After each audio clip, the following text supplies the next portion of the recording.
Dr. Srini was the immediate past secretary of Kerala State Ophthalmic Society.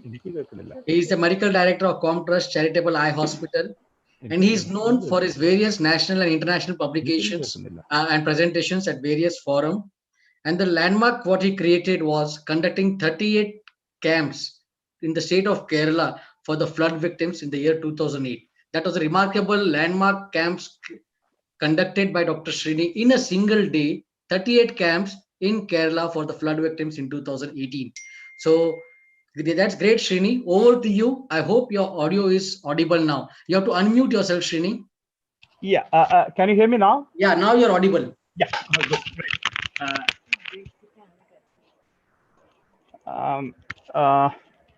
Okay.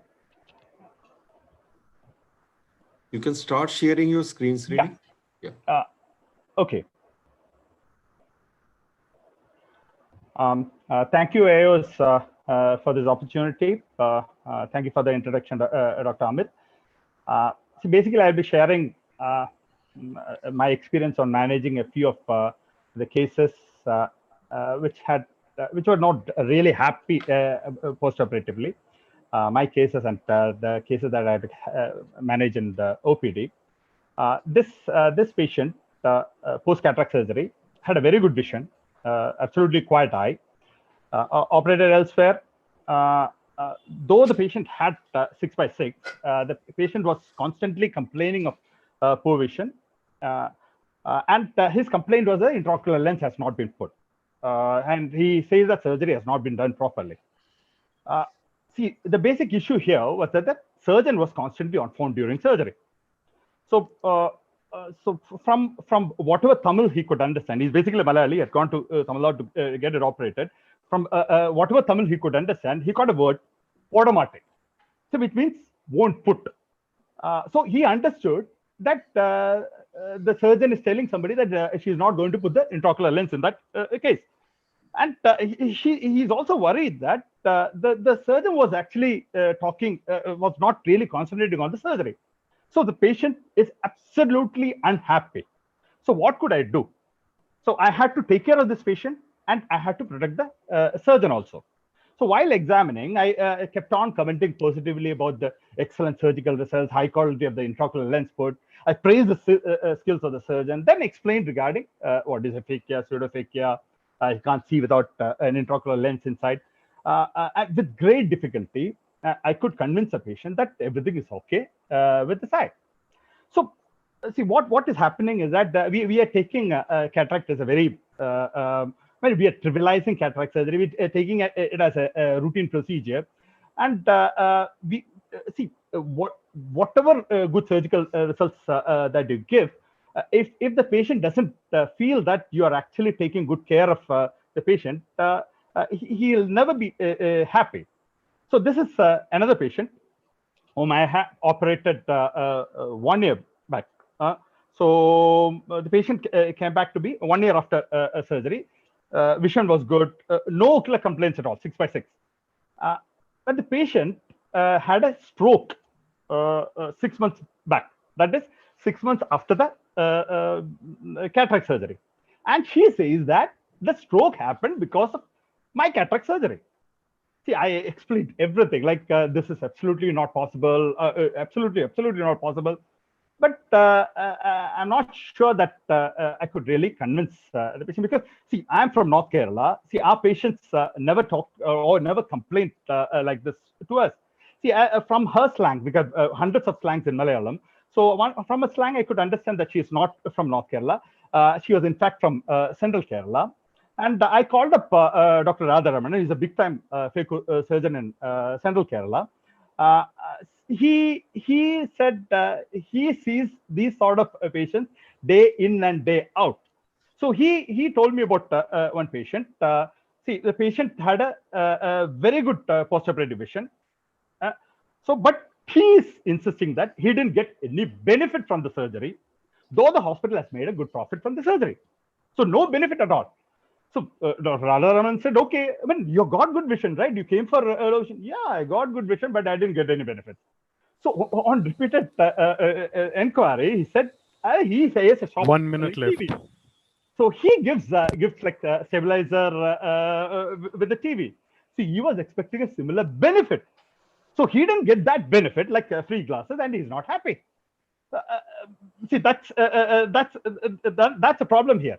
See, I don't get patients like that. As I said, people in North Kerala, we are violent politically. There might be murders and all happening, but like Fairuz from North Kerala, we are all very nice. Our patients are very nice. But if that patient in fact comes to me, I would manage it in such a way that it's a charitable hospital. Whatever profit that we get from the surgery is used to help poor patients. And he's actually doing a charity work by getting his cataract surgery done in a hospital. I'm not sure if it would work in Dr. Radharaman's case, but I mean, it's for the panel to decide if that can be done. See, the basic thing is that you have to anticipate. We have to spot the patients who might be troublemakers from the beginning itself. It should not let this happen. So this is see, the patients can be identified from the time they come for the car parking. They make a ruckus there in the reception. So in those cases, don't advise surgery. Make the patient request the surgery. Make it the surgery his or her choice. You communicate with the patient. Treat him as an individual, not a cataract case. The weirdest, I've had hundreds of. I have only 4 minutes, so I'm just telling. This is the last one. See, the daughter-in-law severely complaining that the mother-in-law is finding fault with her because she has started seeing clearly post-cataract surgery. I don't know how to manage situation. Thank you. Srini, let's have our expert panelist answering your questions now. That's very interesting problems which you have said. I think these are social problems. Imagine the patient getting 6/6 is complaining. Imagine if he had got suboptimal vision after surgery, what would have been the magnitude of the complaints? So I would invite the lead discussants for this interesting problems. Dr. Girish Rao, please. Sorry, Dr. Girish Rao, please, sir. Are you there, Dr. Girish? Yeah. I think I'm completely stumped with the choice of this patient's complaints, right from the mother-in-law to the no benefits. I think this is absolutely, as he rightly said, we just need to communicate. And I think the one point that you said, that the choice for surgery, especially for a cataract surgery, if the request comes from the patient, I think that's more important rather than we pushing. And sometimes I do feel that nowadays we put too much emphasis on the quality of vision. So even patients with 6/6, 6/9, just because of mild glare or because of refractive error, they are being pushed into surgery. And these are the patients who are actually likely to land up with an unhappy situation. So I completely agree that the request should come from the patient for the surgery. That would be another way of making it a win-win situation for both. And also probably it also brings in a situation where video recording the consent would probably be of the order of the day, so that sometimes the patients say that you didn't do it, you didn't tell us all this. So we have this kind of a thing which can be tagged to the patient's file and can always be used in case the patient does go to the consumers or any other legal steps. Thank you. I think communication is the key, you rightly said. Now, can I have the comments of Dr. Y.L. Rajshekhar also, sir? Yeah, thank you, Dr. Balla. Srini, very well presented. There are very important points here. Similar situation we also face. One thing with regard to the operation theater etiquette, that's extremely important, that our communications have to be, we should not have any negative words of whatever kind. And communication should be minimal or nil. Otherwise, patients will tend to misunderstand that. And because of this, patients across states move around for surgeries. That language barrier also comes in the way. Like, you said the Malayalam patient getting operated in another state.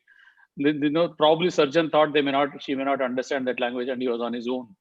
So that should not happen. And then while communicating, again, this in Bangalore, we get patients from across India, sir, all states, patients from all states. In communication with regard to their each one has a different cultural background under which they understand what we are communicating, and hence whatever we are trying to say has to be very contextual. We should get to that their level of understanding and then communicate. And in Kerala, SREENI has a huge problem. Patients will try to find faults with every other thing. So he has been handling that, and it's news to know that even different dialects are causing different problem. It's surprising. So it's a newer challenge. But we have, in fact, this is an apt case for surgeon is at his best. Everything has been done well, but patient is unhappy and patient is trying to blame you. In fact, this is superb thing. Like all of us should be aware of this.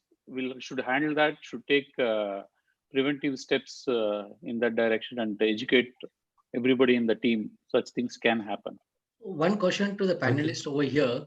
Would you all encourage listening to music when you are doing cataract surgery? High volume cataract centers, they play, somebody plays meditating songs, somebody plays Bollywood, somebody plays Tollywood, Collywood, Hollywood, everything. So is music allowed to play into the operation theater?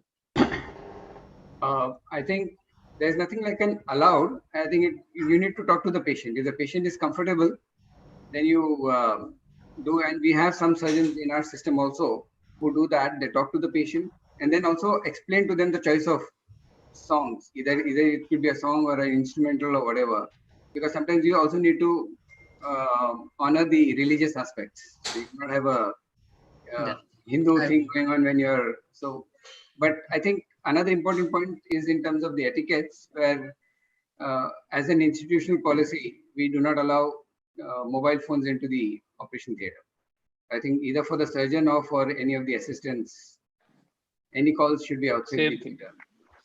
Same thing. Mobile phones. From NABH point of view, what is your advice, Dr. Nirmal? Thank you, Amit.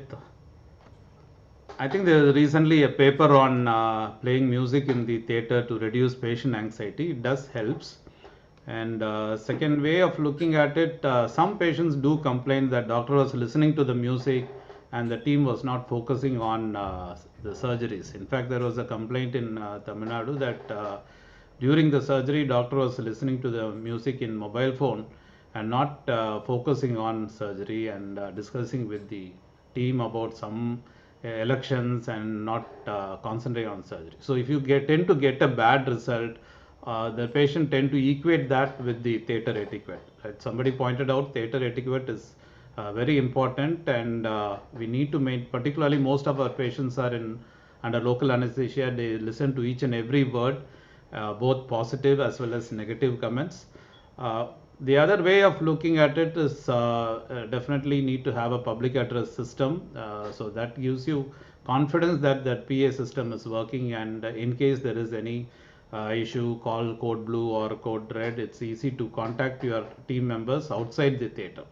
So I look at this aspect, soft music, instrumental music, not religious, and better not have patient preferences, just some music that's going on to. Like how we have in our 5-star hotels lobby, some soft music going on. Yes. You can just play that to soothe the patient and to the surgeon himself also. Yeah, what is patient choice may not be the choice of the surgeon, and what is the surgeon's choice may not be the likely the choice of the patient. So Nirmal, what would you say that instead of surgeon listening to the music, if you put earphones into the patient's ear and so that he listens to the music of his choice, that way you also obviate that he's not listening to any talk inside the OT and what surgeon is doing, what he's talking to his team, and he's totally cut off from the surgeon's words. What do you have to say to that? I think that is more safe. Provided patient is used to hearing music through his earphone. If they are not used to, if the fluid sleeps, if the fluid sweeps through the drainage bag, you are losing your headphones. The patient can be asked to get his own headphones. Yeah. I think that publication is very interesting. Yeah, that publication is very interesting regarding the music. It does help, I think. A lot of centers are using it. The thing is, if patient is listening to the music, they may not like or listen to your instructions, looking at the microscope light or very true, very true. Taking instructions. Yeah. Most of our elderly patients have hard of hearing also. Yeah. There's one particular aspect that we are talking about when we are talking about these unhappy patients and 6/6 vision and all. So in oculoplasty, we talk about psychiatric evaluation of the patient, because some patients who have body dysmorphic image, no matter how good a plastic surgery you do, they will come back to you for 5 surgeries. So we are MBBS, so we are supposed to know a little bit of psychiatry, just enough to find out that the patient is frank schizophrenic. Otherwise, he's going to be after you for the rest of your life. So a little bit of psychiatry you need to know, so that you know for sure that a person who's coming in front of you is not somebody who's going to stab you, because one of my teachers had got stabbed by a patient who was suspicious that the doctor is out to kill him. So a little bit of psychiatry, a little bit of evaluation is something that you need to know, just to be sure that you're not dealing with a very dangerous patient. Very true, sir.